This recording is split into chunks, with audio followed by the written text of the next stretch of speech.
So, mic check, mic check.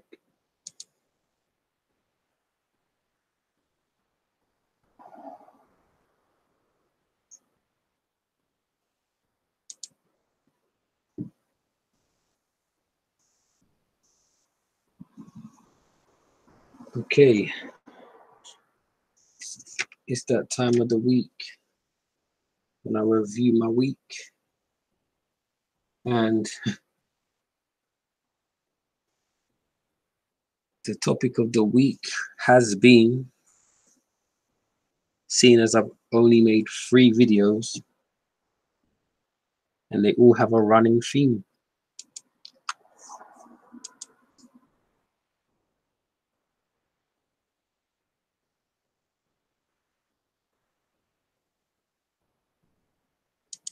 And that theme is blackness. So, screen is still flashing, but not that bad. So I'm just gonna have a little chat about blackness and what I've been doing this week.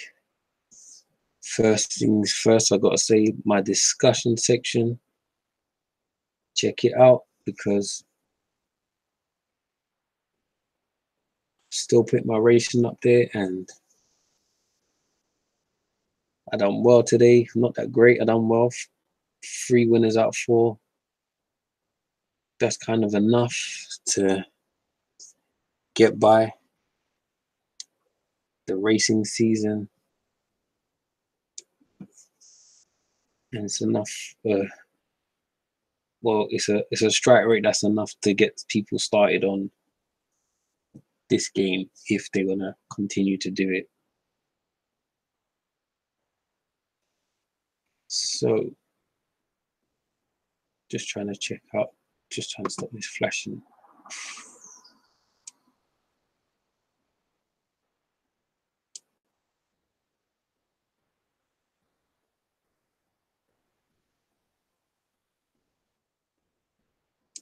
Don't think it's gonna happen.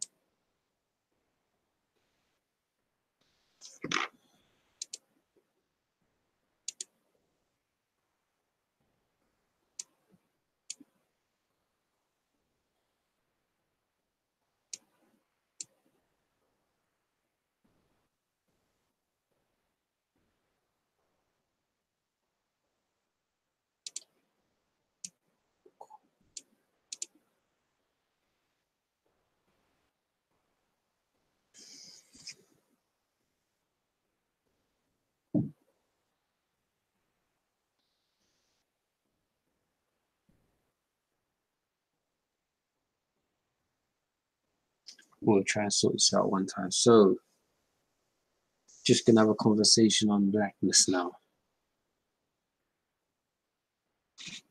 And the first, I only got 3 videos anyway, but my first video was on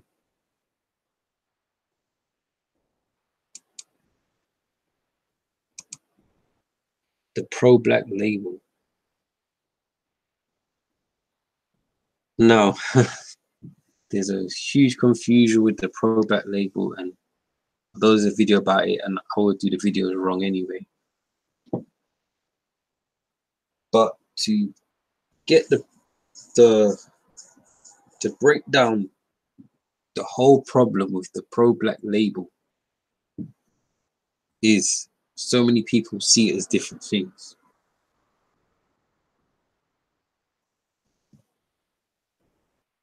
So you have basically white people, or you could say integrationist thinking people, who believe pro-black is like pro-life or pro-Palestine. It's like, I support these people.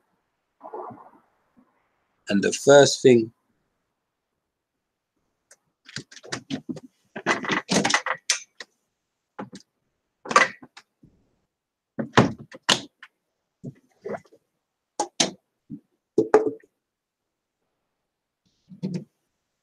Okay, let me say that again. Now, the first thing is there's the basic people will be treated like it's like pro-Palestine. Like, I support Palestine over Israel, so I'm pro-Palestine. But the original pro-black people say that doesn't make you part of the group. Just because you support Palestine in what they're doing does not make you Palestinian. Doesn't give you the passport. Palestinian people have Palestinian children and Palestinian lives and everything. So I kind of compared it to Martin Luther King versus Malcolm X. Martin Luther King was an integrationalist. He was doing things for black people. He was a black activist, but he was not considered pro-black as an integrationalist. Malcolm X would have been considered pro-black because he's a part of a movement that is searching for black power and keeping the black race alive, or the most important thing in black people's lives. So, and I think it's kind of, these two ideals is kind of clashing in the in just the general way of thinking about pro-black. So we have the old school people who are pro-black people just saying, yo, this was our group. We was a pro-black group. We've been a pro-black group for a long time. Why are you people now saying you're pro-black and you're not? And half of you is like, well, not half of you. A lot of you don't, not even attached to the ideals of pro-blackness, but you're going around calling yourselves pro-black, and that's like kind of a problem. So there's a lot of infighting, and well, not infighting, but like a civil war. People want to defend people, white people and other people that want to claim to be pro-black, and people say, oh, just because these people are pro-black and they had like wives and girlfriends of different races, so how could you not call them pro-black? So that's the problem with that at the moment, which is causing. And another thing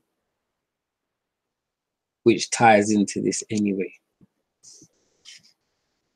another thing that ties into this is people that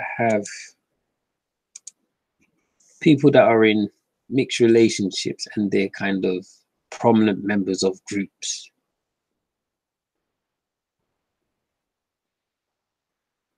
They always, whenever someone actually just states that to be a real pro-black, you need to be this, they always want to jump in and start saying, what about my mixed child? Why are you disincluding my mixed child? And all this stuff. And it's very kind of disrespectful to pro-black people who are generally trying to preserve the black race. And have these black people telling you, why can't their half whatever child be considered pro-black? And for all we know, their child can marry the same race as their spouse, and then their child is nearly next to fully not black. So I don't get that one. So second thing, second video was about colorism. It wasn't a video. It was just basically the lady from the grapevine met someone who was in charge of recruitment or something, probably in charge of recruitment, and basically probably asked them a question like, why didn't I get the job? And she was basically like, well, you're not racially ambiguous enough. You look too black for the role we wanted, which is a problem. And I made the whole video about black people starting to make media for ourselves so we can get more black women on TV in prominent roles. So that was kind of a video of me shaming black people into not building these industries and not supporting other black people to do stuff, because it don't really matter how you look as a black person. As long as you have enough people supporting and backing you, people will have to mess with you. People will have to bring you places and promote your work. So that was kind of my understanding of all that.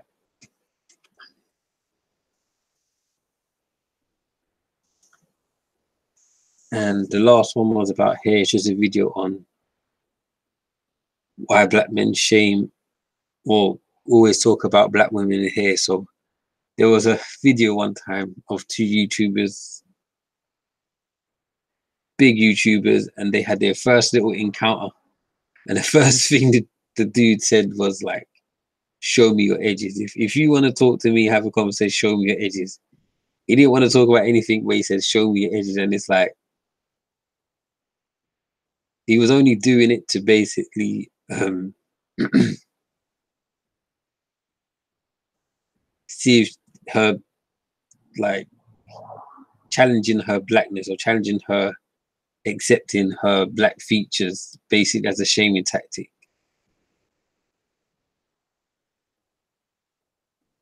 So it's like, you have to think, why do black men do it? Because there's a lot of YouTubers out here that have been caught with women who wear weave, but they go around saying that they prefer women without weave. So basically, they don't prefer women. They don't prefer women without weave. They just want women to have more pride in the black race more. The actual preference don't change. They like good looking women, don't matter what hair they are, but they would like more black features being promoted. So I was basically saying they're only doing it to spite. They're only doing it to spite women. It's not really a big deal to them. So, and another thing about blackness, there's other groups out here who want to claim, who can be mixed 25% Chinese and go around and start walking around like in Chinese dress and Chinese wear and tell you that they're Chinese and and all this stuff, that,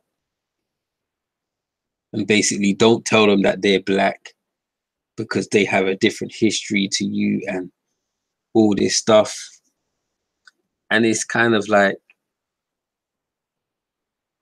it's a sickness sometimes. I feel sometimes when people say this is a sickness, it is.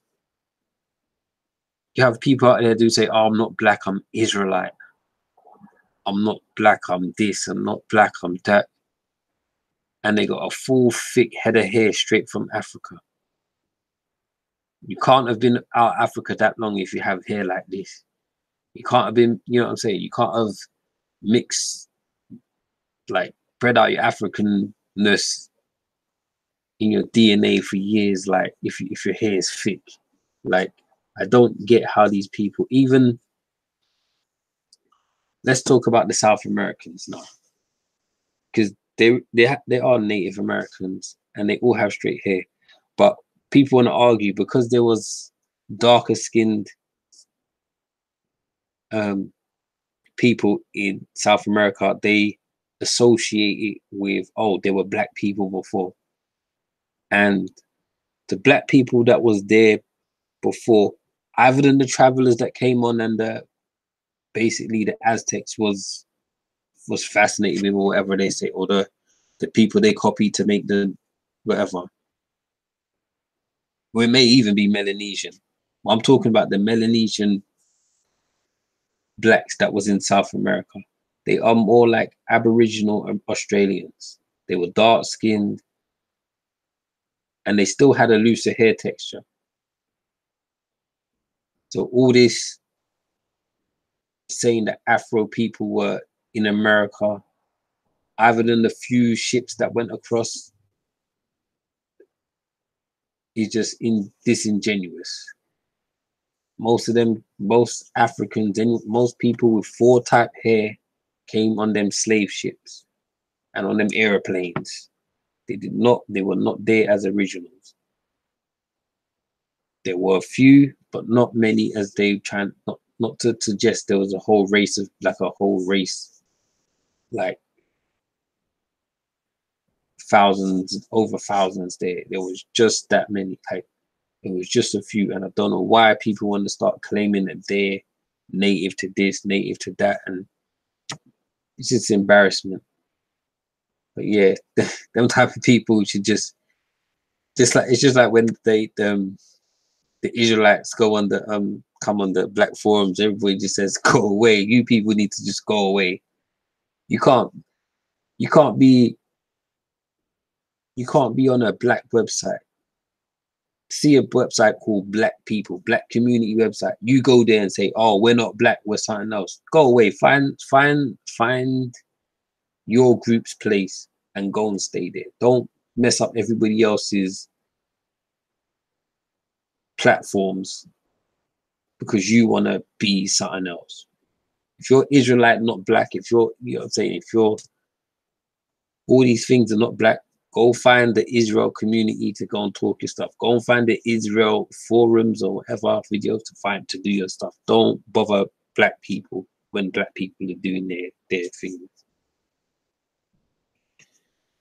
So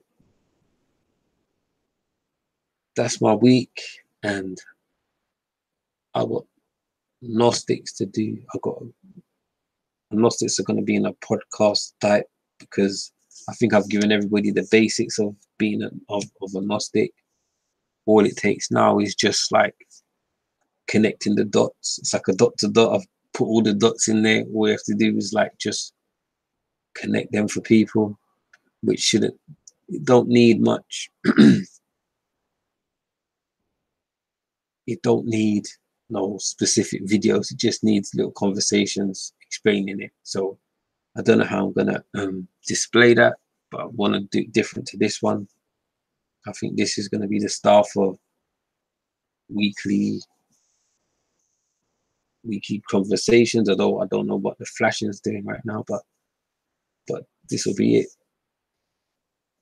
So, but I have been consistently on Tuesday. I've been doing this consistent on Tuesday. So I will see you next Tuesday. And hopefully people have been following my tips and we millionaires by then. So till next Tuesday, I'm out.